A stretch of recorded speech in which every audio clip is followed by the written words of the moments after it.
the comic books themselves take up a lot of space. And I think that's what a lot of people don't really understand. Like, the store that I worked at was the largest physical store at the time of any store on the East Coast. That was sort of our claim to fame. It was a very, very large store.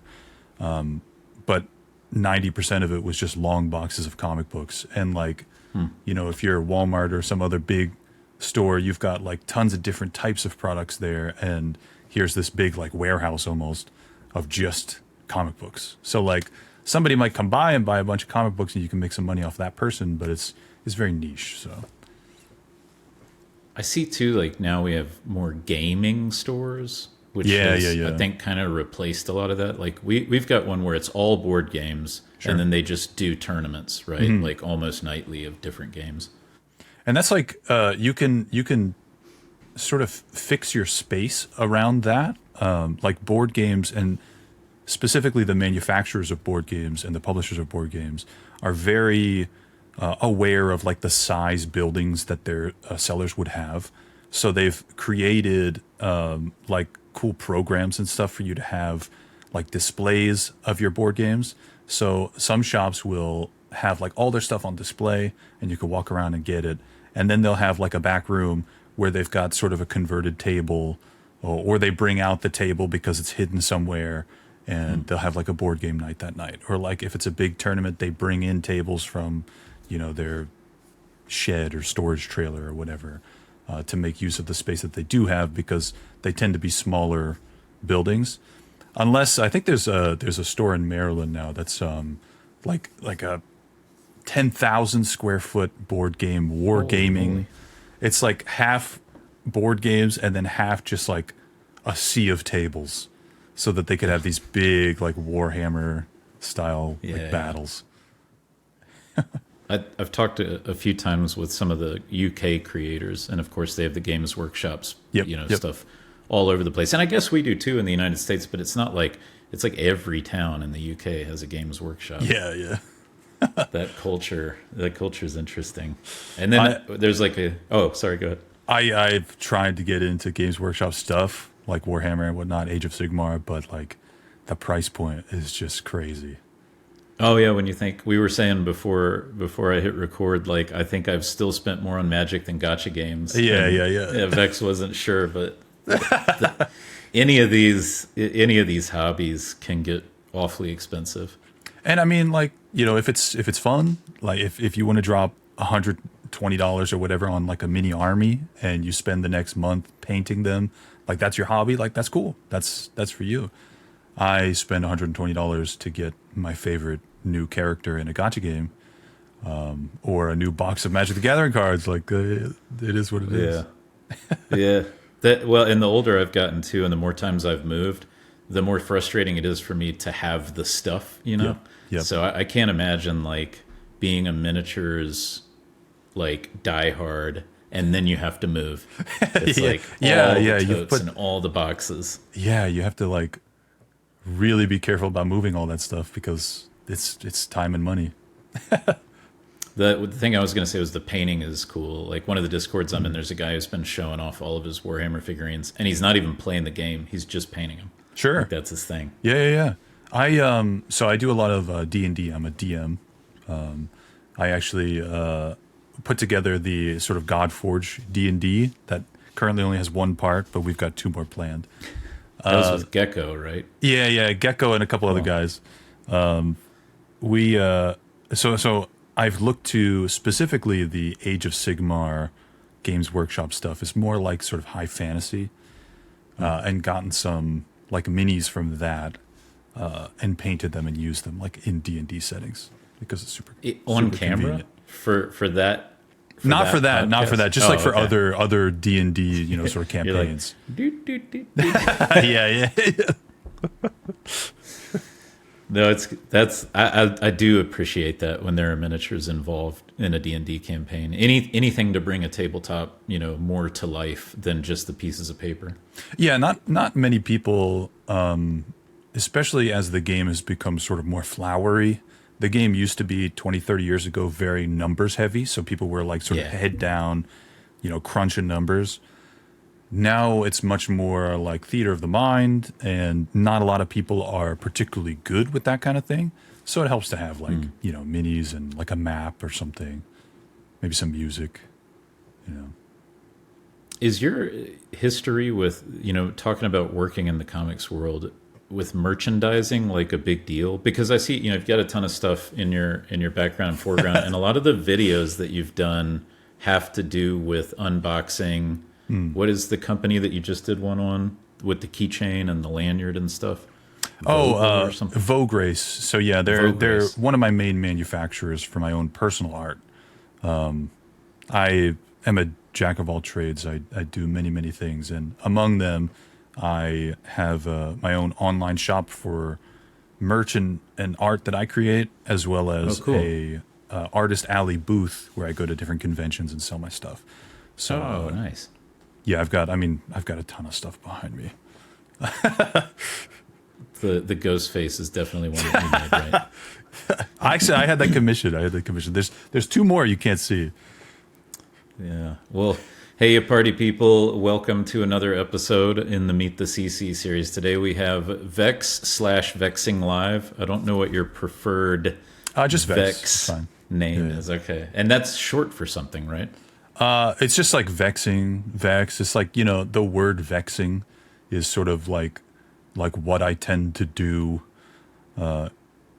I'm just like a thorn in people's sides, I guess. I don't know. I try to be sort of nice and open, but I feel like I'm very blunt and very like I speak my mind, and I feel like, that's not so great when you're trying to be a content creator and kiss up to companies and things like that for free stuff. I thought I had seen on like one of them that it was short for a different name in a game, but who knows? So there used to be my very first name was Avex. It was AEUVEX. Okay, that's what it was. And then so I had my own personal merch like hoodie on at the beach one time, and somebody walked by me and they're like, "Oh, you stream on Twitch? What's your Twitch?" And I tried to shout it at them as they were walking away. Twitch.tv/Avex, AEUVEX, and it was like, that was impossible to say. That person's never going to come. So I was like, I need to change that. So as soon as I got back, I changed it to VexingLive because it's like pretty easy to remember. And are you more of a Twitch streamer than a YouTuber? Oh yeah. I've been streaming for now 10 years. Wow. On Twitch specifically. And I've made YouTube videos, here and there throughout the whole time. The past year or so, I've really tried to ramp it up, specifically with my channel. And all of the videos that I make, I record while I'm live, because I find being live and like interacting with the chat sort of is a little bit more calming than sitting down and like I don't use scripts or anything, but like if I sit down with a script, I'll like fudge the script a bunch of times and I'll have to like restart, and it's awful. So when I'm live, it's just like sort of comes out naturally. So that's the I've seen that kind of model used a lot, where it's like you do a stream and then you take bites or clips from the stream for either long form or short content. And that's what my TikTok and like Instagram Reels / YouTube Shorts really are. It's just clips of like funny moments from the stream. Gotcha. It's like very low effort, but I feel like a majority of what I do as a content creator is like create something that I can then use a bunch of different ways. So I have to, spend the least amount of time and the least amount of effort, which sounds like terrible, but like when you realize that, people are people, they have jobs and a life and all this stuff. I don't have infinite time. So being able to like, kill a bunch of birds with one stone is pretty nice. Which came first then, Twitch? Yeah. Is that like the very first thing you started doing? I, back in like high school, was making like YouTube videos on League of Legends for like me and my buddies. And nice. We would just like, I'd upload videos where I'd like put commentary over them, and we just like sit around during lunch and like laugh at them. But it really started with Twitch. Like I said, about a little over 10 years ago now. 10 years ago too. Like I'm trying to remember when I found out about Twitch. I don't think it was 10 years ago. I think it was probably more like 7 or 8 years ago. So it must have been. How old is the dang thing? I think I got to look that up now. it swapped from Justin TV to Twitch in like 2012 or 2013. And I had a Justin TV account. Wow. So this is not... Yeah, it's not my Twitch account, but I had a Justin TV account. Oh, okay. 2011. Oh, wow. Spinning off from just according to God AI mode or whatever. Sure, yeah. Justin TV, which started in 2007. Wow, I was really unaware of that. But still, 10 years ago, I mean, Twitch is probably the Wild West. Like Twitch was a crazy place back then, and it has changed so much, and so much. It's definitely a lot more. There's a lot more discoverability now on Twitch than there was in the past, and it's sort of more fun. Like, and it's way easier to find people that I could like go raid at the end of a stream and hang out with, and potentially like play games with later. There's a lot of like sort of not so great aspects, but I think those are overshadowed by just how much the platform as a whole has grown, especially when you compare it to something like YouTube or Kick or Rumble or any of the others like sort of competing streaming platforms. Twitch just is the giant. it still has like the most functionality, I think. Yeah, like, yeah. In terms of what you can do in terms of interactions and chat. Yeah, you don't really need. I think now you don't even need OBS or Streamlabs OBS. They have their own sort of really? like built into the browser. You can do some streaming stuff. So like the barrier for entry is like really low, and there's more incentives for people to pay to support you or follow you and like come back. They've implemented a lot of this, including like getting monetization to people who aren't like the top echelon of streamer, which is really nice because like it pays for some bill every month. It's nothing crazy, but it helps. Yeah. So are you full-time streaming or No, I wish. Okay. That's the goal, but it's a hobby. It's a hobby. Unfortunately, I do have a 9 to 5. What do you think for maybe the average person is like the consistent viewer threshold that they would need to be a full-time streamer? Is it like 1,000 per stream, or is it lower than that? Well, so if you run ads, it's probably going to be in the like 3,000 to 5,000 range. If it's just that, but like if you have that many people, it's going to be people are giving you donations, people are subscribing to you, all that stuff. So as soon as you factor in those, the number goes way down. And you could be a full-time streamer with 100 viewers on average if they're particularly generous viewers, and if you're live for like an extended amount of time. Like I only stream for about 3 hours a night, and if I was full-time, it'd probably be like closer to 6 to 8, and in those 6 to 8, you'd probably get way more every 30 minutes, every 40 minutes ad breaks, and that adds up a lot too. So your threshold for how many viewers you need to be full time goes way down if you factor in that stuff. How do you think it's changed in the 10 years that you've been doing it? Like certainly, you get better at anything you do, right? But like you're a variety streamer. Did you used to be like League of Legends or something like that and then changed? I've tried being a like, this is my game, I'm gonna be the person for this game, and it works. I did it for Terraria, and I did it for Arknights. Terraria was a long time ago, but I was like dead set on being a Terraria streamer. I tried a bunch of different things. We did like community servers and things like that, and once you do that, you start getting viewers who are there for Terraria or whatever game, and they'll show up every time you stream that game. But the moment you stream something else, they're not interested because that's not the game that they like. And the same thing happened when I played Arknights, which is another gacha game, because I was like super into it at the time. And I found that it's if I stream a game consistently, like only one game, I get very burnt out on the game. Oh, yeah. And if I play a game offline, like off stream or whatever, for too long, I'll get burnt out. That's just like who I am as a person, and I'm sure other people can relate to that. So I've found sort of that being a variety streamer will let me pick up sort of strays, if that makes sense.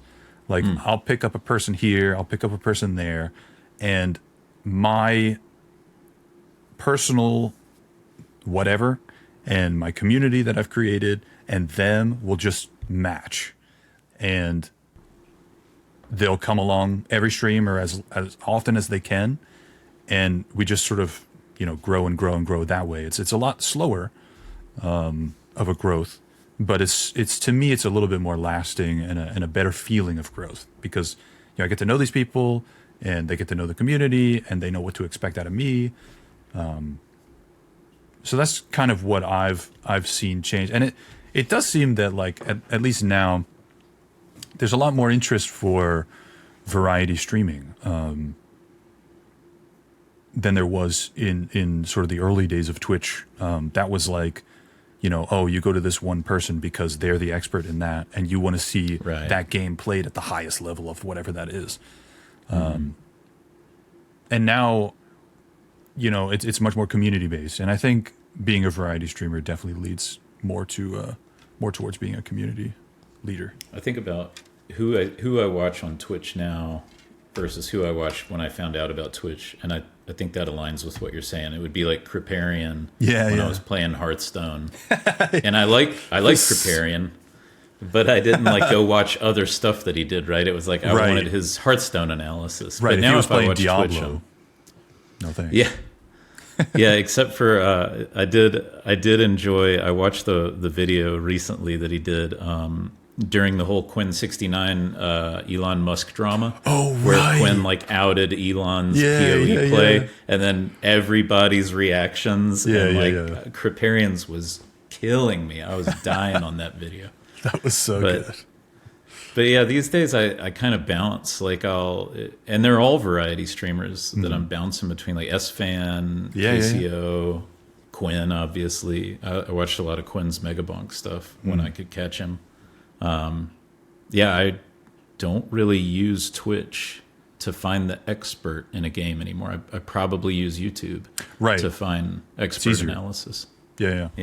And it's like more condensed, right? You don't have to sit there and watch them try to interact with the chat because they're so focused with the game and they don't answer your question because chat's going a million miles a minute. It's easier just to get the answer you need either from Google or Twitch or TikTok or whatever. And, find a community that you like interacting with or a personality on the screen that you like interacting with, and just stick in there because it just feels better too. Yeah.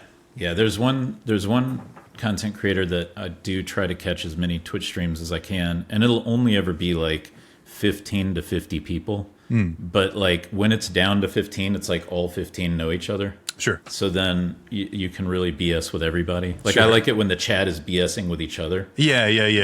And then the streamer has no idea what's going on because he's missed so much chat, and he's like, "Oh, you guys are weirdos. You can't keep up with the waterfall." Yeah. Yeah, what's your setup? Do you do I just recently did the vertical monitor setup in case I ever want to mess around with a chat thread, but is that what you do? Sure. Do you have a full chat display? Yeah, sort of. I've not gone to vertical monitor yet or third monitor yet. I feel like I'm not that degenerate. If you have 3 monitors, that's definitely degenerate. I'm sorry. No, I'm kidding. I've got the main monitor for the game and the webcam and whatnot, and the second monitor I only have chat on a little bubble because I feel like my entire time streaming, I've always been very much like a person that's like, if these people are coming to your chat, you need to pay attention to them and you need to entertain and you need to make sure that at the very least you're reading what they're saying. You don't need to read it out loud, but you need to be able to answer things quick. And I play with I stream with 0 latency, so I answer things as they come up. And 10 years I've always been keep an eye on the chat, so I've got chat, small window right next to the game, therefore that way when I see it move I know and my eye goes to it, even if I'm in the middle of a game, because the game is reflex. Yeah, the game is secondary and I'm more interested in the chat anyway. Like I'm here for streaming and community stuff. Oh yeah. So then differentiate how you play a game when you're not on stream versus how you play a game when you're on stream. Is it very much like content mindset? Like what can I do that will be entertaining versus what can I do to advance in the game? Yeah, so when you're live, or at least when I'm live, it's very much a I need to be like all my thoughts need to be said. I cannot have an inner thought because I don't want dead silence. And if there is dead silence, it needs to be like a purposeful thing. Like either I'm very visibly thinking about something, or like I'm making a face or whatever. So it's very much for 3 hours, my brain is turned on and I am in entertainment mode. So when I'm like offline and just like vegging, playing video games, I've got music on or a video on the second screen, and I'm just like focused. Yeah. I try not to be too different online and offline, or online off. Yeah. But I do think that there is a difference because I definitely like play it up a little bit more when I'm online. That probably means that there's games that you want to play on stream and games that you don't want to play on stream. Oh, for sure, right? for sure. Yeah. Like I did a stint for a little while of Call of Duty. So like my main profession, I'm a esports coach at the high school level. So I coach specifically, this season is Valorant and League of Legends. So I try to get a little bit of that on stream sometimes, like either like breakdowns of a particular person's gameplay or something. And I did Call of Duty for a little while, and I'm particularly proficient in Call of Duty. I try not to be very competitive, but while I'm streaming, it's very difficult to do both. It's very difficult to play sort of like a high action Twitch sort of shooter where you need all of your attention on one thing, and also entertain while doing well. Like you can entertain and just like not be good, but like if I'm playing, I kind of want to be good. So it's tough. So you definitely have to like I've curated sort of the games that I let myself play on stream. Yeah, I mentioned in the it was the Papa Tez video. It took me forever to remember the name, but do you know who Dane Cook is, the comedian? Yeah. Well, sort of old comedian now. He plays Call of Duty, I guess, on Twitch sometimes. He does. Yeah. He's like, I branded him as the worst Twitch streamer because like he's a very funny comedian. Like he was the big dude on the street for quite a while there. And then one day I was like, hey, this guy's on Twitch. This should be hilarious. This will be a lot of fun. And I tune in. I gave him like 20 minutes, but it's just him on his couch playing Call of Duty, never says a word. Oh no! And I was like, dude, come on, you're an entertainer by trade. Right. Don't you know what you need to do here? I follow T-Pain on Twitch, and every Nice. now and then I'll stop by his streams.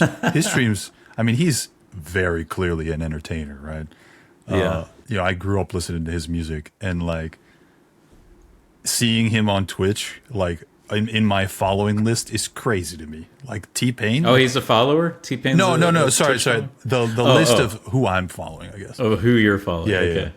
And seeing him live and like, only 4,000 people or whatever watching him is crazy because like Right. that means that I could theoretically have an interaction with him, and like it's so good. Twitch is great. The whole like personal media landscape, the way that it's changed, like Jack Black's YouTube channel for his kids, stuff like that, where there was a period of time where there was like a standoffishness, I think, between online content creators and like A-list celebrities about like, don't encroach on our space. It's something we built. But it really is it's the free market of entertainment. It's like, it's a completely different space. There's no other company to make you better, right? So like if you come in, Jack Black runs a YouTube channel, it has to be good enough for somebody to care about it. On its own, it has to stand on its own. Yeah. He's got some advantage because he's got a name. And I recently saw this with James May. So James May from the, why do I keep wanting to say Grand Theft Auto? It's a blank on the name of the TV show. the car show from the UK from forever. Grand Tour? Top Gear. Top Gear. Yeah, Top well, Gear. Grand Tour. That's why I always yeah. think Grand Theft Auto, but Top Gear. So James May, has made his money. He's getting on in life, right, to where he's not 30 doing a YouTube channel. So he does a YouTube channel, and I find out about it, and I go in his like hero video when you land on the YouTube page, whatever you call that. That's like the people's potential first introduction to you. Yeah. Like the first thing he says is like, I don't need your money. I don't care about if you like and subscribe. Like, I just want to put out stuff every now and then. And it's mostly about my gin. And it's like, it's almost like he's tired as he's doing this video, but it's so good. It's so authentic. Funny. That's funny. And I think you need that. You need especially a person who is coming into this sort of like you said, a free market of sort of this free entertainment. You need someone who, if they have a name, if they're popular, if they're famous or whatever, they need to sort of back it up. Unlike Dane Cook, who doesn't back it up. You've got to be worth people's time, and especially if you're trying to make money off them. Maybe not James May, but people like me. If I'm trying to have people come by the channel and spend money, I've got to make it worth it. Yeah. And it sounds like if you're doing the esports thing, then you've still been able to arrange your life to where most of, if not all of your income comes from gaming. I feel like I've wormed my way through a lot of my life, and I definitely, with the esports thing, wormed my way into the situation that I'm in. That's cool. Which really cool. is fun. It's sort of, ups and downs. It's not always sort of fun esports time. There's a lot of, paperwork, office work time, Yeah. And it is something that, if the art business takes off, I'm out. If the streaming business takes off, I'm out. It's very much a get by doing something fun type of thing. It's not the primary passion, basically. Yeah. Were you competitive esports at any point? Yeah. So I did a lot of Magic the Gathering tournaments, traveled a lot for that. I did some like Super Smash Bros. Melee for a little while. I was traveling for that. As far as like online stuff, I've always played like ranked games like League of Legends or Valorant or Call of Duty or whatever, but nothing like crazy. Not like on a stage somewhere with the group of 5 competing against on camera. Okay. Do you know the energy drink called Balls? BAWLS? Yeah, I remember Balls. So it's still produced, but you got to find it in like specialty stores like a or something. textured can. Yeah. The can a little textured, yeah. So I was at the first of a convention near me, like 15 years ago or something. And they were sponsoring that entire convention. It was like the very first one they did. And it was like a gaming convention. They had some artists there and they had like Dante from Clerks was there. Oh, cool. And they had like all the cast of the guild, and Felicia Day was like not famous at the time, and she was there. And I was just like in high school. And the closest I came to like stage was a Halo 2 tournament where I won, and we got like free balls. Like that was our prize. Like, but it was close. How much though? Like more than one can, right? Like it was like I think it was like 12 or something like that. Nice. Definitely worth it. True prize. True prize there. Well, man, you mentioned I got to go back now because two things that you mentioned are things that I like a lot. Terraria. Yeah. I have never played on like a big Terraria server, and I've wanted to with like more than 4 people. I've played what was Starbound? Was that like the in-space attempt at Terraria? Yeah. We had a server for that, but it was never as much fun as Terraria. Yeah, unfortunately. Man, do you still play that? Because they still make content for it, don't they? Yeah, there's actually they still a new update that game. There's a new patch coming out. They said sometime in January, and as of this recording, it's early January, so maybe soon. Actually, this past summer, me and a buddy who knew each other from Terraria back when I used to stream it, decided to do like a co-op world and sort of get back into the game because so many updates had come out. The game had changed, not like drastically. The flow of the bosses was still the same, but there's tons of new items and stuff. So we wanted to get used to it because our goal was to see who could get the furthest in Terraria in hardcore without dying. Because when you die, your character gets deleted or whatever. So I started creating a sort of like bingo board of like, hey, you've done this, so you get this many points. Okay. So rather than, oh, hey, you spent X amount of time in the game and then died, so you beat me. It's more like get these objectives done without dying and total up your points at the end of it. Okay. So we're trying to do that for this summer, having like a hardcore Terraria sort of race to see who could get the farthest, the fastest without dying. So you can, and that's like good double content, right? Because you can stream that, but then you can cut the crap out of it and make this like short form highlights, bingo card video going. And funny moments too, so. Yeah. I mean, there's always room for more. I think we've got 3 participants so far. I download love Terraria. Terraria. I haven't played it in forever, but my partner and I, what we would do is we would split screen it on PlayStation. Sure. So just sit there on the couch, and that was like our game that we played together for a while. Nice. The split screen was always weird though, because then like she would log off and I would be sitting there getting used to full screen again, and then the next time we played, I'm like, I keep looking at your character. Yeah. That's so good. The other one you mentioned was Arknights, and this is a recent thing for me. So I'd never heard of Arknights. I'm not an anime gamer in recent years. I was an anime gamer ages ago with like Blue. What was the name of that JRPG? They're doing like a it'll come to me later. Anyway, like back at that time, I was watching anime and I played some anime JRPGs. And my classic line that I tell people is like, my anime career ended after I saw Berserk. Because Berserk was so good that I went out and got the manga, and then like everything else sucked. I saw through every other anime, every other like world building, character building was just all so flat after that. And it was like, okay, I peaked, there's nothing else. But then here, Wuthering Waves has come out. Obviously, Genshin.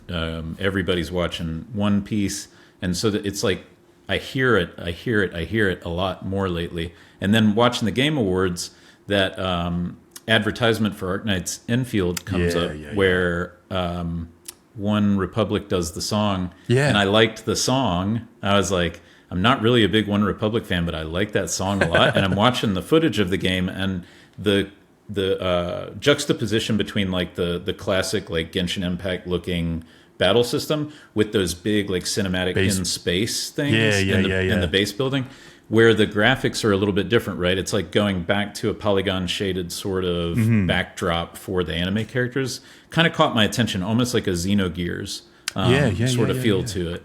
So I went and I downloaded Arknights, and I very quickly realized that I don't want to play this game. It's not. I don't want to play the tower defense game. So then I started watching the anime, because they made an anime to tell the story, and I've just gotten through season 1 of the anime. Nice. The anime and the story for the game is pretty good. The world building they've done, the game's been out I think at this point for like 5 or 6 years, at least in China. The Chinese version of the game's a little bit ahead of us. And the stories they add are interesting. The characters are interesting. They've got, I think, like almost 500 units in Arknights now, which is crazy. Oh, wow. But yeah, when I downloaded Arknights for the first time and saw that it was a tower defense game, I was like, what the heck am I doing? But I really like the character design, so I like stuck with it. And there is a lot of strategy that goes into it, which I think is what brought me to Watcher of Realms, because it's sort of like a Western style. Yeah. And I like strategy in that type of game, but Arknights Enfield looks amazing. I cannot wait. I don't know why I'm so excited for it. I went ahead and did the little $10 PlayStation pre-order thing. Yeah, yeah, I was I like supporting, something that looks interesting to me. Mm-hmm. And I'm not the type of person where every gacha I play, I'm going to drop hundreds of dollars. Right. Right. So if I think I may not drop anything, but it looks cool, it's like I'll support the developers. Right. And they it's very clear from the beta that there's not too much of a daily grind unless you really want there to be. You could spend a lot of time in the game sort of like what's the word?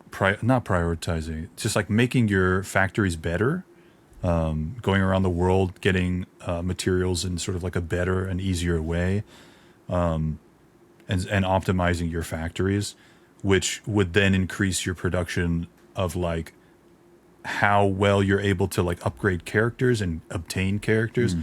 So you could do it sort of at your own pace and just have fun and like explore the world because the world's super big, or you could just like really crunch and get things like really optimized. So I think it's good that they sort of cater to a bunch of people. Did you beat the campaign of the main old school game? No, I stopped sort of like midway through because at some point, like the events come out so often that I'm just like always playing the events and never the actual campaign. And then I just stopped playing the game. So the anime, I'll say this: by the end of the first season, it's dragging. It's really dragging. Yeah. I like the world building concepts, and I know that that's really all you need to take away because Enfield is like 150 years in the future. Yeah. But I question some of the decisions they made when making the anime because it's like you're taking the cutscenes from the game, but you're not giving a lot of the like. You're not filling the rest of the time with something interesting, right? And Arknights is known for having like very, very long sequences of just dialogue between characters. Yeah. And like at one point you like couldn't skip them and it was awful. Like it's great. It's great that they want to have a lot of dialogue, but sometimes I just want to play the game. So I don't want to read all this, but you can't really condense all that into like, a 30-minute episode of an anime. So you miss a lot. We'll have to touch base after Enfield comes out. Did you play the beta? No, I signed up. I've for whatever reason, the past like year, I've not been into like any of the gacha betas. For like 2 or 3 years, I was in like every beta. No matter what company, I just so happened to get sort of into the beta.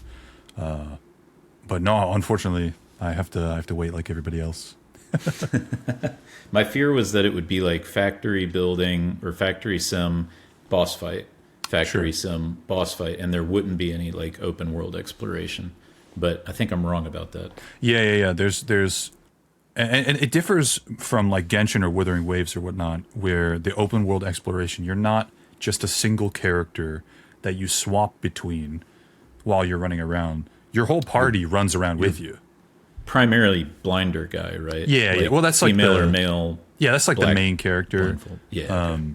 You can have a party that's like all like rolled characters or whatever.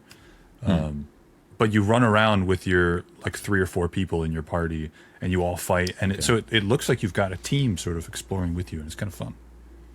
It's gonna be cool. It's soon too. It's like 2 weeks, I think. 2 weeks in that. Yeah.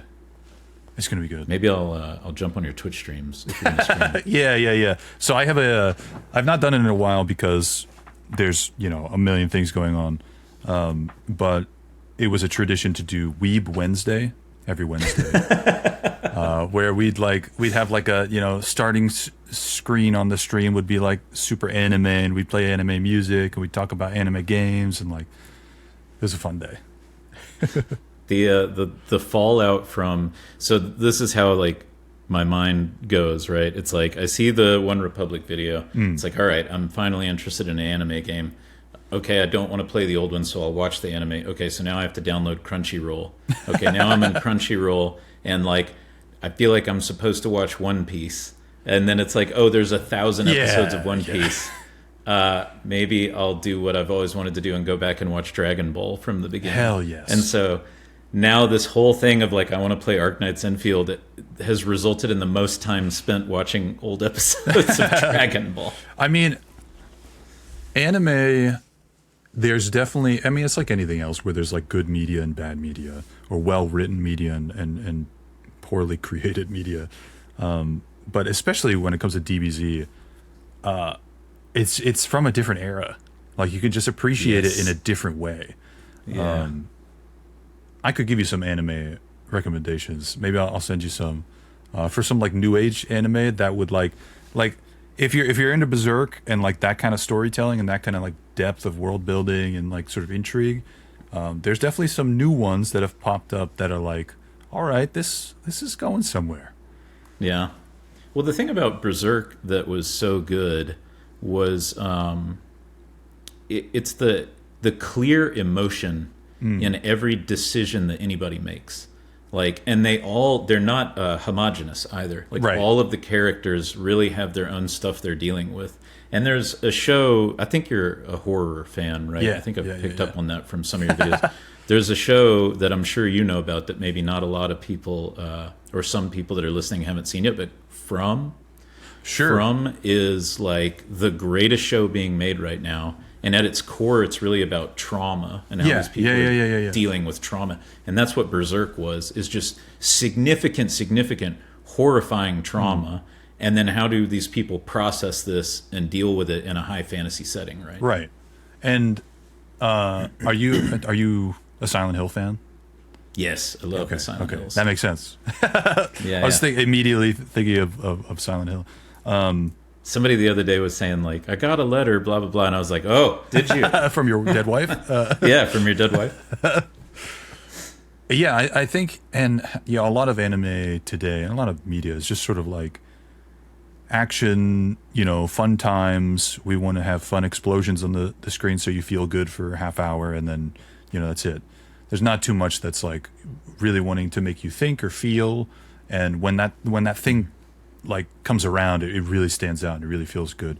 And there's been the past couple of years, there's been a couple animes like that. Like the cyberpunk anime was particularly brutal when it came to emotion, and the way it portrays the sort of high-tech, low-life future of the cyberpunk world with like normal people and how they deal with that, and letting you sort of into that world. Super good. Super. And it's self-contained. It's not even like, you got to watch 1,000 episodes like One Piece or whatever.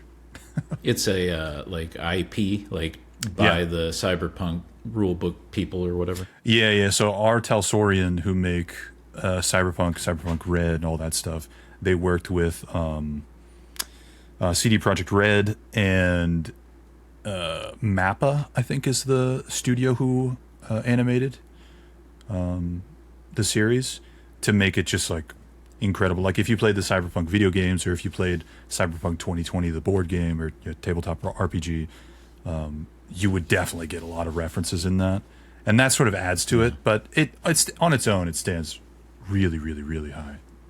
I've owned 3 times the Cyberpunk video game. I bought it when it first came out, and then it was a meme because it was so terrible. Yeah. There were the good Jurassic Park videos of what I thought I was getting versus what I got. Yeah.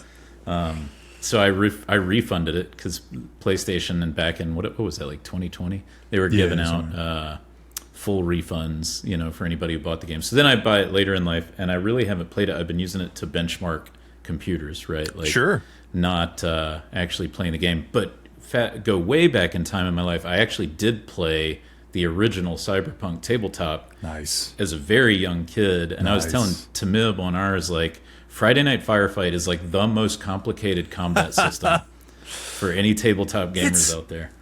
It's evolved over time. I've played a couple groups through Cyberpunk Red, which is the current edition of Cyberpunk. And it's definitely evolved into something that's a lot more simple, because they've seen how simple D&D can be, and they've definitely wanted to make their game more simple. But you still get a feeling of like, my character's not a superhero. Like, my character has 6 HP, so they're probably going to die. So I need to make sure that I, strategize and make sure I don't die. And you only use, I think, D10s and D6s now, so it's like super simple. Oh, interesting. I haven't played a good tabletop in a long time. It'd be a fun one. I'm looking for more people for a streaming Dungeons and Dragons. Well, the Godforge Dungeons and Dragons stream. yeah. Well, I guess let's talk a little Godforge. Sure. For the history of streaming and gaming that you've had, how did you come across Godforge then? So, tangent slightly. Genshin Impact was my first like real gacha game, and ever since playing that, I started playing like a year or two after it came out. Ever since then, I've been sort of leapfrogging to other gacha games or other games made by Hoyo, and I eventually gave in to all the advertisements of Raid Shadow Legends, as most Godforge fans played. So I played Raid. I still play Raid every day, but never sort of felt the itch to create content around it. But I found Hell Hades and heard about the Fateless project, and then eventually it got to a point where I realized that there were other people making videos on Godforge. At the time, it was just Fateless. I started making videos, I think, last September. Not this past September, but the previous one. And there were only like a handful of content creators in the Discord, and it was super fun to see like how everybody differed in what kind of content they wanted to make. And it just sort of grew from there. Like I watched the weekly, or I think at that point, Hell Hades was doing like quarterly updates, and then the Fateless YouTube like started doing regular updates, and I was like, okay, this is going somewhere. Like, let's keep an eye on this. I like to cover games as they're coming out. I cover gacha games, and at the very least, make like a YouTube video of like, hey, what is Ananta? Like, what is this new game coming out? What is NTE? Neverness to Everness, like another new gacha game. I'll go over like the trailers, whatever concept art we've got, things like that. So I did one of those for Godforge, and it just sort of kept popping up. So I was like, all right, let's do this regular. And then they were doing in the Discord, they were sort of giving us content creators like regular things to talk about, and it just sort of snowballed from there. I started doing regular Godforge content creation. Did you ever do Raid, like on stream or YouTube? Yeah, definitely. When I first started playing Raid, I streamed it for a little bit, and I had a couple of people in the community try it with me. But it's not really a game that I feel that I can make very entertaining for a live stream. Like, I theoretically could put out a video like everybody else of doing like, a pull video, or hey, here's my dragon team or whatever. But that's not interesting to me. So I just said, hey, I can't really do anything with this on stream, so I'm just going to talk about it every now and then on stream if it comes up. But it's not really a stream game for me. Yeah. I still need to find the person who found out about Godforge, either not because of Raid or because of Hell Hades. Like, who found out about Godforge because, like, Quetzalcoatl is in the game. Yeah, right. That person does exist. And they might be on Facebook, actually. Like, the Godforge and Faceless, like, group on Facebook is huge, so... Is it? Yeah. Dude, I haven't been on Facebook in, like, 6 years now. Keep it that way. I mean, it might be better. Yeah. On the horror topic, then, I mean, you're most likely a Scream fan, but what are your top 3 horror movies? Because this is actually like a big passion of mine, is horror movies.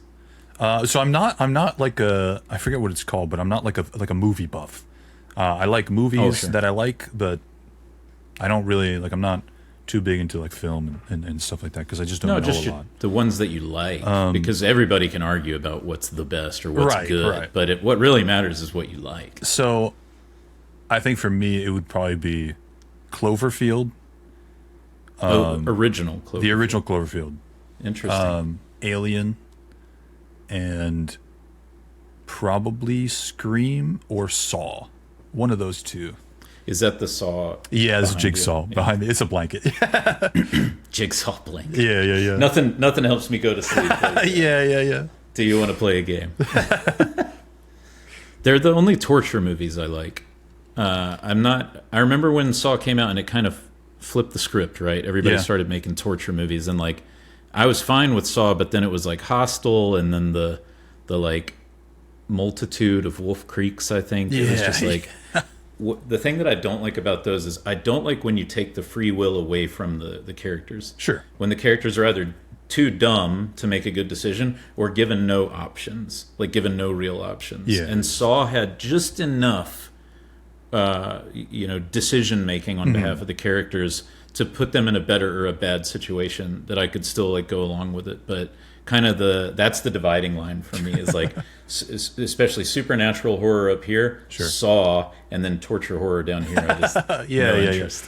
It's like it sort of maybe you can't put yourself necessarily in the shoes of anybody who wound up in a Saw trap, but it's definitely more believable than opening a box that you found in the attic and Pinhead coming out of it, Well, that's true. That's true. Though I do enjoy Hellraiser more. That's fair.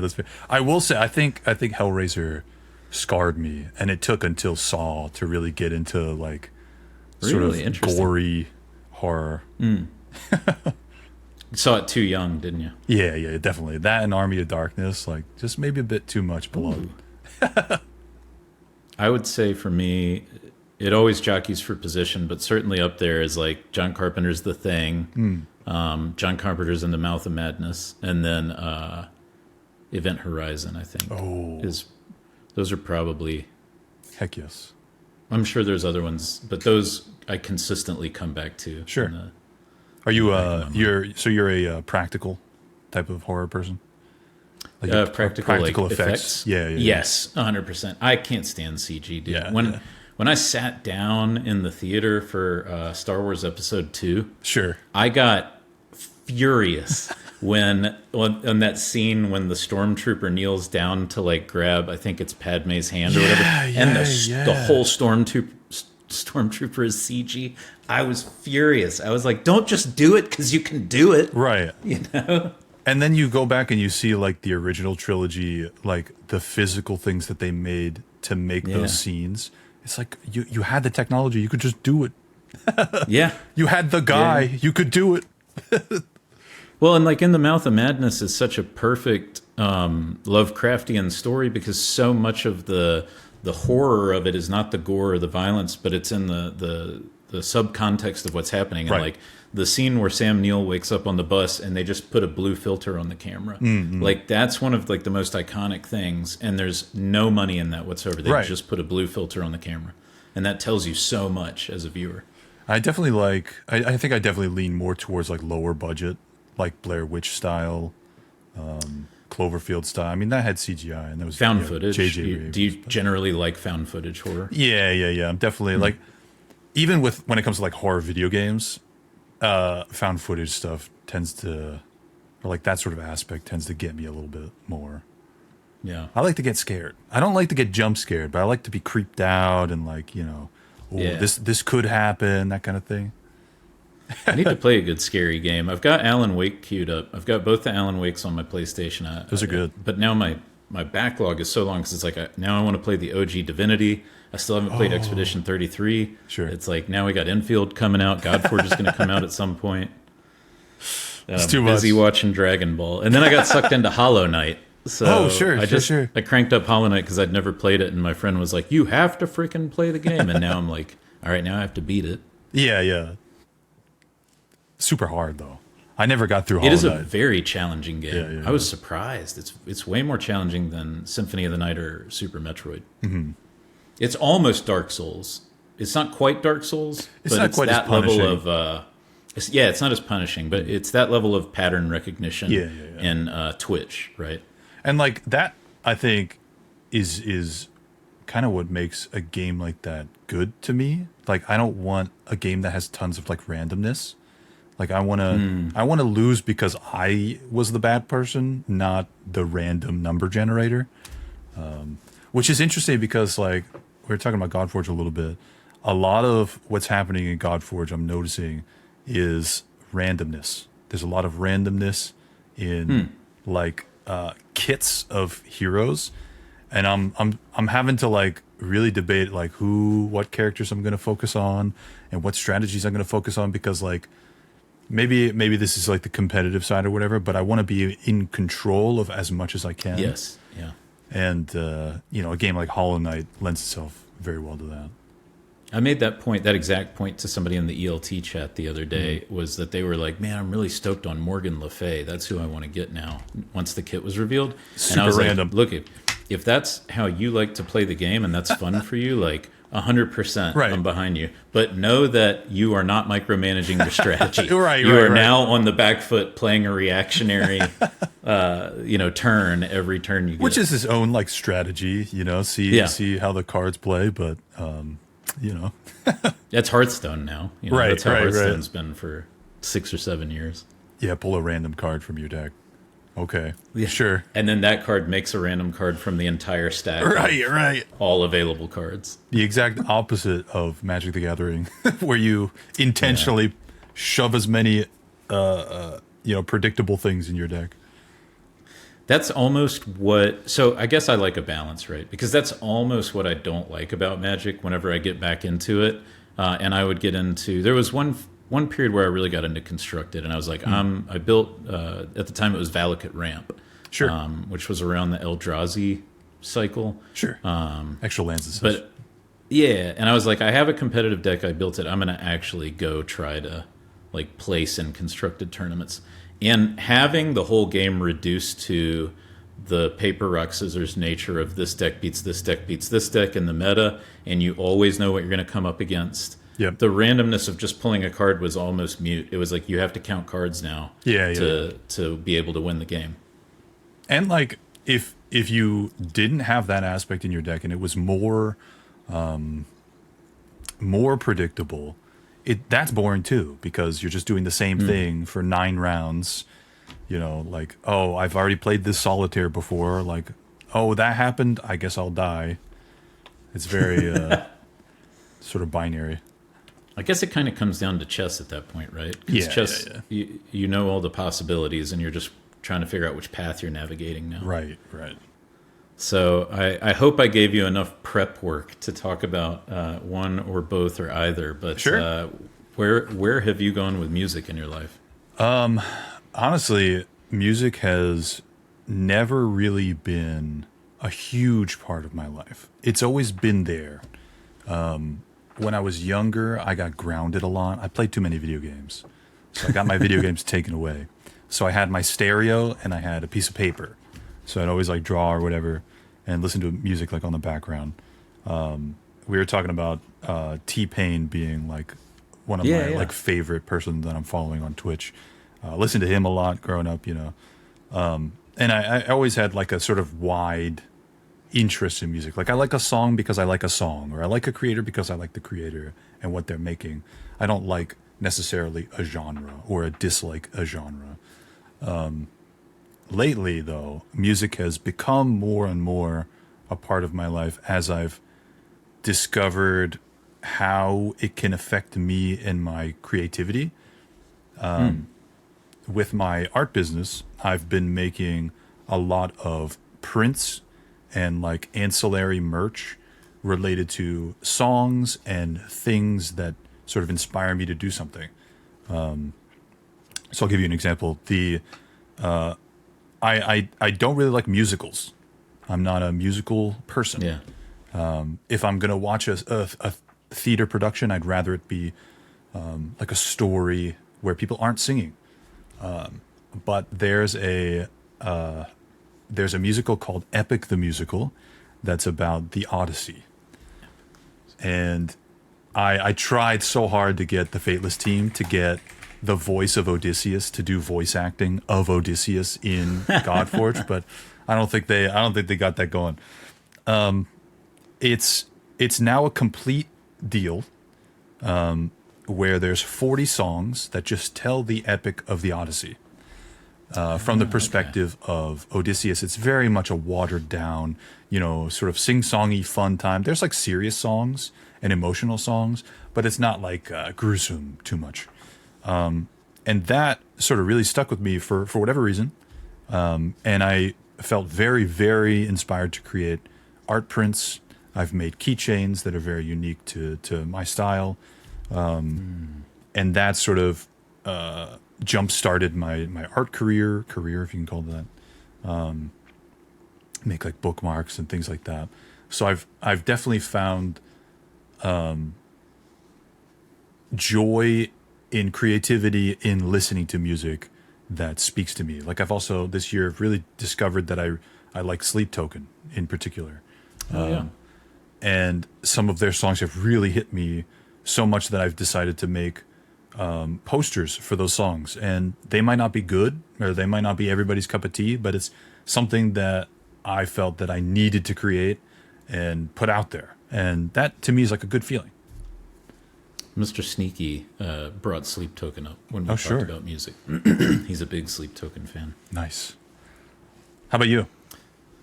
Well, I mean, gosh, it goes all the way back to miniature childhood where I just wanted a guitar. Sure. I was like the tiniest kid possible. And they bought me a tiny guitar. And I still own it, and it's unplayable because it's like too incorrect. small. It's too small. But then I graduated to acoustic and nice. Been in and out of bands and in and out of recording music, and live shows have been a big part of my life. I'm always asking people about their favorite, live shows. For me, it's like $5, dive bar, punk or metal band, rowdy crowd. That's like kind of my favorite thing. Sure. Some of the best shows I've ever seen are just, pardon the language, total shit shows. Like, I think people getting punched. Yeah, well, always try to keep it fun. Yeah. Like when it gets violent, I have no interest in that. But like I was telling Susie, there was do you know who Andrew WK is? I don't. He sings all the party songs. So like, let's party. All the songs are about partying. It's ridiculous. But he's a very like funny musician, and all of his shows are always devolve into insanity. But he played a show in Denver with the local Andrew WK cover band. Nice. And, it was like 2.5 hour set, and there was this line of people like leaving the crowd, going to the bar, getting a tall boy PBR, coming back into the crowd and slinging it. So for 30 minutes, it's just raining beer for like 30 minutes solid while everybody's, kind of moshing, like lazy moshing. Yeah. That's just so getting good. Sweaty and gross and covered in beer. That's definitely a like. If you were there experiencing that, it's super fun. But somebody listening to that is like, what the heck? Yeah. What is this? You signed up for that? You paid for that? That's my favorite live music. But you talk about using music in like a constructive, creative manner. What came to my mind when you started talking about that was actually the opposite, which is Primus. Yeah. So Sail the Seas with Cheese. Yeah, Sailing the Seas with Cheese, yeah. Les Claypool has some cool videos on YouTube where he can't, like, mentally he can't escape music. Like, it's almost like a demon for him, right? Because it's like in his head, he's constantly thinking about music and structure and timing and melodies and whatnot. Sure. And so to escape it, he goes fishing. So fishing is like his thing where if he's fishing, it's like the way he's found a silence in his brain, all of that processing. Nice. And so you're talking about the opposite, right? It's like now I'm using it as a tool because I'm not paying a lot of attention to it outside of this endeavor to increase the quality of the endeavor. Right. And like, I always have music sort of on. Like if I'm at work or if I don't have a YouTube video playing or whatever, I've got music playing or like listening to the soundtrack of a game or something like that. But it's never been anything crazy like that. I mean, I definitely think about art and like what could be the next project. But I think that might just be like ADHD, not necessarily like a demon trying to take over my thoughts. Yeah. Talk about your art a little bit, because you mentioned keychains and posters for Sleep Tokens. So like, and I watched that unboxing video and you talk about the merchandising. So this sounds like it's not just painting. Yeah. So it really started with painting. Okay. I used to do painting live streams because I watched a lot of Bob Ross growing up, and like YouTube and Twitch like started replaying Bob Ross. So I was like, okay, I could try painting. I've never painted before, and turns out it's like pretty simple. You just got to, apply a little bit of logic and some patience, and, sort of got good, or what I thought was good at that. And then people started wanting to like buy my paintings, and I was like, okay, well, that's good because I can't fit them all in my house. So take them, please. And then, I found that I want to create what I consume because it's what I like the most. And Weeb Wednesday, gotcha gamer. I'm a weeb through and through. So a lot of my art tends to be more sort of like anime, kawaii type stuff. But I do like to branch out. I like to have sort of like two aesthetics. I've got the sort of anime weeb aesthetic, and then I've got the sort of graphic design / cyberpunk sort of vibe going on. Compositional. Yeah. That is a little bit more catered towards like a niche type of thing, because anime and like merchandise that's for like an IP like Zenless Zone Zero or Genshin Impact or whatever, there's going to be a broad audience for that, and they know what to expect. But I like to experiment with other stuff, and I think it's like it kind of comes back to like me being a variety streamer. Like I don't want to pigeonhole myself into one thing because I get too sort of burnt out on it. Yeah. Like I just released my first like sort of themed art drop, and it's called Papa Pollen, and it's a very kawaii look at sort of like a spring feeling, and it's inspired by my late dog who passed away this summer, and it's a bunch of different types of products that are all themed around spring and dogs and things like that, including like kawaii art of like keychains or like stationary things like notebooks and sticker books. So I really try to like have a variety of things, but keep them relevant and themed, and not have too much of variety because I'm still trying to capture, audiences. When you sell that through the merchandising route, like for instance a keychain or something, are you doing it the old school method where you have 100 made and then you're shipping, or are you doing it where you have samples but it's like a by order company that processes it? I prefer to have the amount of the product that I have on hand. That way, as soon as somebody orders it, I can ship it right out. It also allows me to sort of quality control, make sure that I don't ship out something that I'm like, that kind of doesn't look right. With. I think there's nothing wrong with this. It's not drop shipping. It's like direct to print or direct to consumer. There's not really a problem with that. They tend to be more expensive for both the consumer and the producer, but they also tend to be very limiting. I've found in the last year or so that finding manufacturers and finding places that specialize in certain things like keychains or stickers or whatever, you get a little bit more freedom and more customization. And like, every time I make a new product, it's like a leap of faith, but I just have to be confident in what I create and try to make a connection to somebody who will purchase it. Has Twitch been like the primary way to grabbing attention for the items? Not at all. Really? yeah, not at all. So my Twitch community keeps trying to get me to make what's called Vex City. So we have like a in-stream lore where we have like a cyberpunk city. Cyberpunk, looking facade with the sign Vex City. We have like a running sort of ever-changing world-building cyberpunk world, because I'm a D&D DM. I like the world build. Called the Vex City, and they're like, make some Vex City merch so we can buy it, and I keep putting it off because I'm like, no one's gonna buy it because it's super niche. So that Twitch is not the go-to. So it's either paid advertising on things like Facebook, Instagram, or going to conventions and having like myself in front of people. Oh, right. Or TikTok. Like TikTok's super easy to quick advertise on. Does the art drive Twitch viewership, or are these really two completely separated ecosystems? They are two separate. I don't think I've had anybody come in to the stream from the sort of art world, unless they happen to be like an art mutual.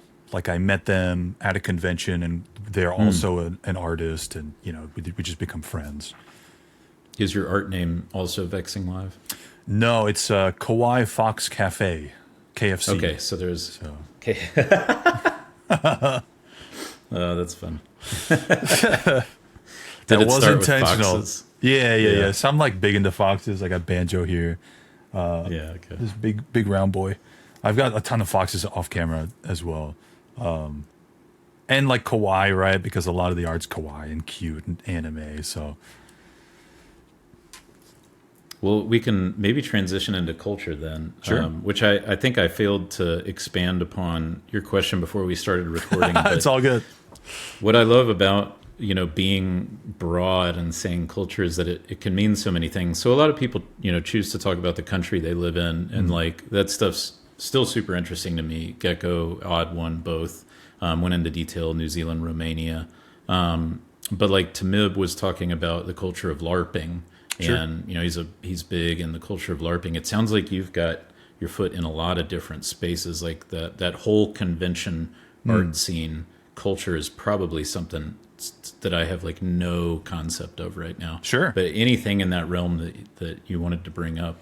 Yeah, I found, so I've only been doing conventions myself, like as my artist booth, for a year.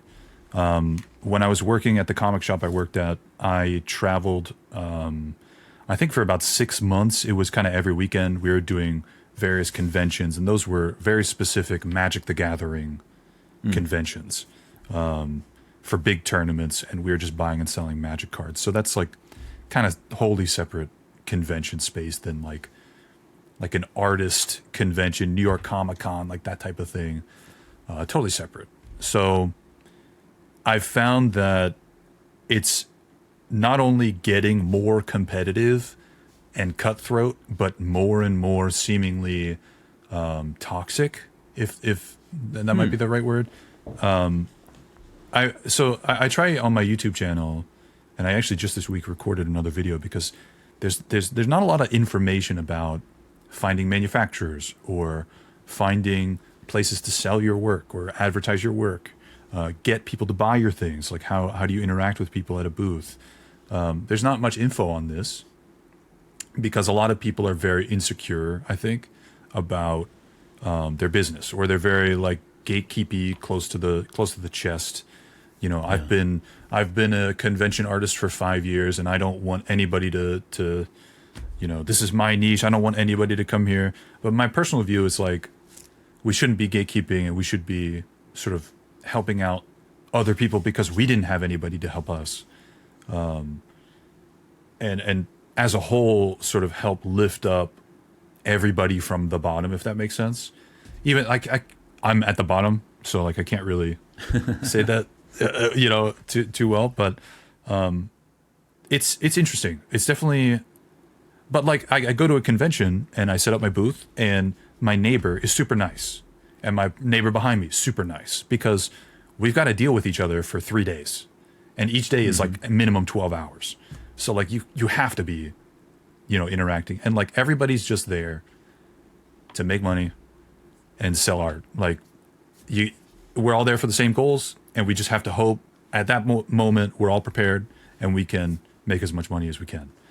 But if I see somebody across from me who is selling the same style of product, like a sticker book or whatever, that I have, except it's a different design, and they've got it, $10 cheaper than me, I'm kind of like, well, what the heck? Like, somebody's not going to buy my sticker book because theirs is $10 cheaper, even though it's like a different design.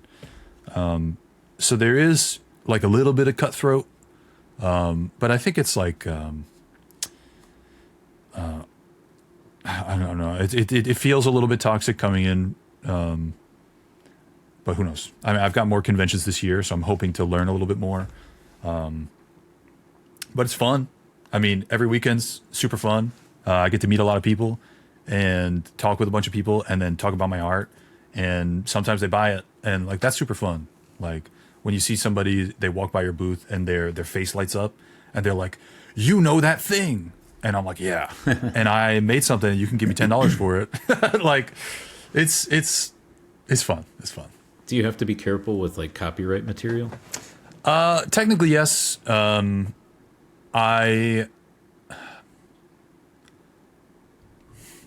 don't want to. I don't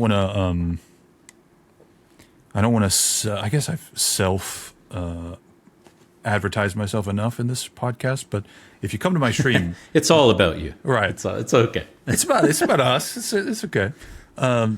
If you come to my stream, you'll find out very quickly, especially if you ask me very serious questions, what kind of person I am, and I hope that that's a good person. But I'm very much against like copyright, sort of like when a big corporation puts their foot down on an artist that's trying to make a living, making creative things for their community. Like, to me, it's only free advertising, and that has come up, and it doesn't feel good. Yeah. But you sort of have to bite your tongue, and then just stop making things for that IP. I have thankfully yet to be hit by Nintendo and the Pokemon Company, which is really good. But it's interesting. The Hoyoverse, they're the people who make Genshin and Star Rail and all that. They are very transparent that they want you to make fan art. They want you to make fan art. They want you to make merch. They have competitions where like you can submit the merch that you've made, and if your community or your thing gets voted on by the community enough, you'll win some prizes, because they see it as free advertising. But for the most part, there is a lot of like, hey, this, if a representative from this company came by my booth, they'd have a field day. Interesting. Well, I mean, so many smaller, especially if it's stylized artists that are doing something. It's not like you're trying to take business away from official merchandise of some IP, right? It's like an appreciation for that thing. Right. If you're not making the Scream mask, right? But the Scream mask could appear in some montage art piece or something like that. Yeah. And I've definitely, at least when it comes to Epic the Musical, I've sort of tried to make merchandise and art that's unique, that is uniquely me, that is unique to the whole fandom. Like, people make plushies and people make stickers, whatever. And it's really, like, I've had a couple of my Etsy listings get flagged because they contain the words or whatever, so I have to change around the words. But like, I'm not trying to step on anybody's toes. I'm just trying to expand the sort of joy of the fandom. And like that in particular, that fandom in particular, somebody comes up to my booth and they're like, wow, I never see Epic merch. This is so cool. This is so unique. Like, that's a really good feeling, because they're going to go tell their friends about it, the people who they listen to it with. And that just sort of grows the fandom. And it's not like, there's nothing against just making a sticker out of something. Like, that's a valid form of art. But I try to be a little bit more thoughtful, so I can have that argument. Like, hey, this is you have stickers. I'm not doing that. Like, that kind of thing. Yeah. I guess with the conventions, you have to pay to be there, right? So there's at least some level of keeping the riffraff out. Yeah. And I guess if the marketplace was flooded with people who wanted to be there, the price would just go up.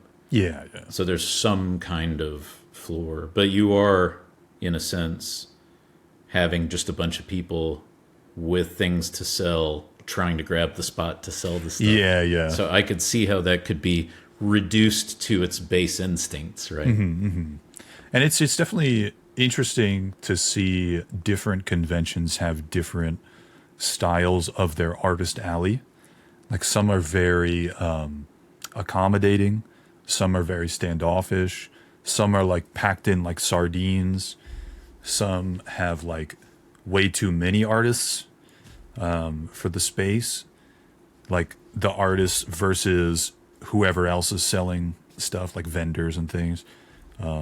Like, the ratio's off, and seeing the attendance numbers versus that is really interesting too, because like you said, there's people coming in, they're paying to come in, and there's only so much money that would come into the room that is, on the floor, like Right, to be had, and you're vying for that over your neighbor, right? Yeah. So it is a little bit cutthroat. It's a weird feeling, but you kind of try to be cordial and nice to the people around you because you don't want to be an asshole. Is there opportunity for art collaboration?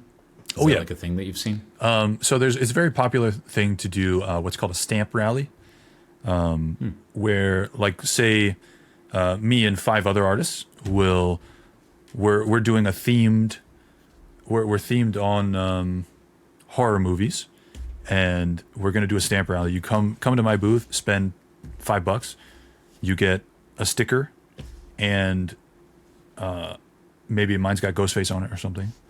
And you go to all the other artists that I've put on like a little card for you. Hey, go to these artists and spend money there. Once you have all 6 of us, come back to me and I'll give you a special prize. Only the people who have all of them get. And it's like a keychain or a print or something. That's cool. Yeah, that's a cool idea. But is everybody doing that? No. So it's like it's like friend groups type stuff. Okay. It's I difficult. just see like I do like one pub crawl, where I gotta Right. go to 6 places to get the beer glass. But it's like then if I'm walking up and down Artist Alley and I gotta like do 17 of these to get all the special items. There's definitely an increased amount of them, but it's also like, okay, you see this person's doing a stamp rally, and like their quality is just better. So it just depends on the artist. How'd you decide to get into that again? Because you were painting, but then like the merchandising piece of it, where was like that decision made? So I go to conventions myself, and spend a lot more time, like at New York Comic Con. I'll spend more time in Artist Alley than I will in any other part of the convention. So I'll see other artists and be like, oh, hey, I like that keychain. Like, I want to buy that keychain or that pin or that sticker for my sticker book. So it was just sort of like creating the things that I was familiar with. And then once I was in that space, I was like, okay, well, now I have all these ideas for super, super fun things like acrylic 3D art, which is a new sort of thing that I'm doing, which is going to be super fun. Have you seen? You talked about the conventions that you went to when you were on the gaming circuit versus conventions that you go to now with an Artist Alley. How have you seen that change? Because I know Dragon Con is infamous for like, being a comic and gaming convention that became over time all about celebrities and cosplay. It was no longer about what it was originally made for. Gen Con and Origins are still pretty like gaming focused. But the conventions that I participated in were very, very focused on Magic the Gathering. Not even TCGs in general, but specifically Magic. Yeah. I think maybe I did one Pokemon one, but that's like a little bit more. It's like harder to get into those as a vendor, and those sort of became less and less about the game and more about, like, they used to be called Grand Prix, and you would go for a big tournament, and there might be like 1 or 2 Magic artists there that you could get your cards signed or whatever, and then some vendors selling cards, and you played the tournament, whatever. And now they're called Magic Cons, where they're conventions, and there is a tournament, and there's like a Commander tournament or whatever, but there's like, statues that you can pose with of the main characters. And there's like artists and content creators there who are there to like talk to you and have panels and things like that. So even those have sort of become more like con celebrity sort of focused. Rather than about the tournament itself. Right. But I guess that makes sense because they're all trying to drive giant IP media empires. Right. Did you do TwitchCon? Have you ever done one of those? No. I've not been to the West Coast in some time. TwitchCon's like kind of on the list of things I want to go to, but I think I'd rather do it at a time where I feel like I could meet some community members or some other streamer friends. And right now I could probably just set up something like that, and it'd be way easier than attending a big convention with a lot of people. unless I can get in as an artist. I'd vend there as an artist if I could. Okay. But it's like it's a So long that's where waiting the list. paths need to cross. Right. You got to get the booth for you to meet people and sell Right, merchandise during that for time Twitch. frame. Yeah. Well, right on, man. Well, look, I really appreciate you taking the time to come on, especially on short notice. Yeah, this was fun. So, yeah, and maybe we can get something together for the next Godforge CC D&D campaign. Heck yeah, That yeah. could So be fun. this next one, we've got 2 more parts because the dungeon is 3 floors because there's 3 waves in a Godforge battle, and I mean, hopefully that'll be done by the time the game's out. We'll see, and I'll definitely be looking to do more Godforge D&D stuff. So it'll be fun. Right on. That's a good unique one. You know, everybody's looking for a unique video to make. Yeah. And where can everybody find you then? So I'll post your Twitch link Sure. in the YouTube comments or a description below. So it's just VexingLive or Vexing anywhere. So twitch.tv/VexingLive. TikTok is the same name. My YouTube's just Vexing. That's it. Easy peasy. I'm always not in the like Godforge 7 Discord channels. too. Yeah. Oh yeah, which pantheon have you decided on so far? Oh, I don't know. I'm not like in the cool kids club. I wasn't sort of. I'm a theory crafter. I like the theory craft, but I'm not like super duper into it. You know. So I think once the game comes out, I'll decide. Definitely not going to run my own. No thanks. See, I can't remember what CHB stands for, but CHB is one of the big ones. The Hive, they're pretty big, right. obviously. And then I'm Team ALT because just Zavarok's a really nice guy. Sure. I'll get into and one Timid as well. where I don't feel like the weakest link because I feel like I'm going to be the weakest link. Oh, I don't know. We'll see. I don't know about that. Well, thanks again, and thanks everybody for listening. Peace. Bye.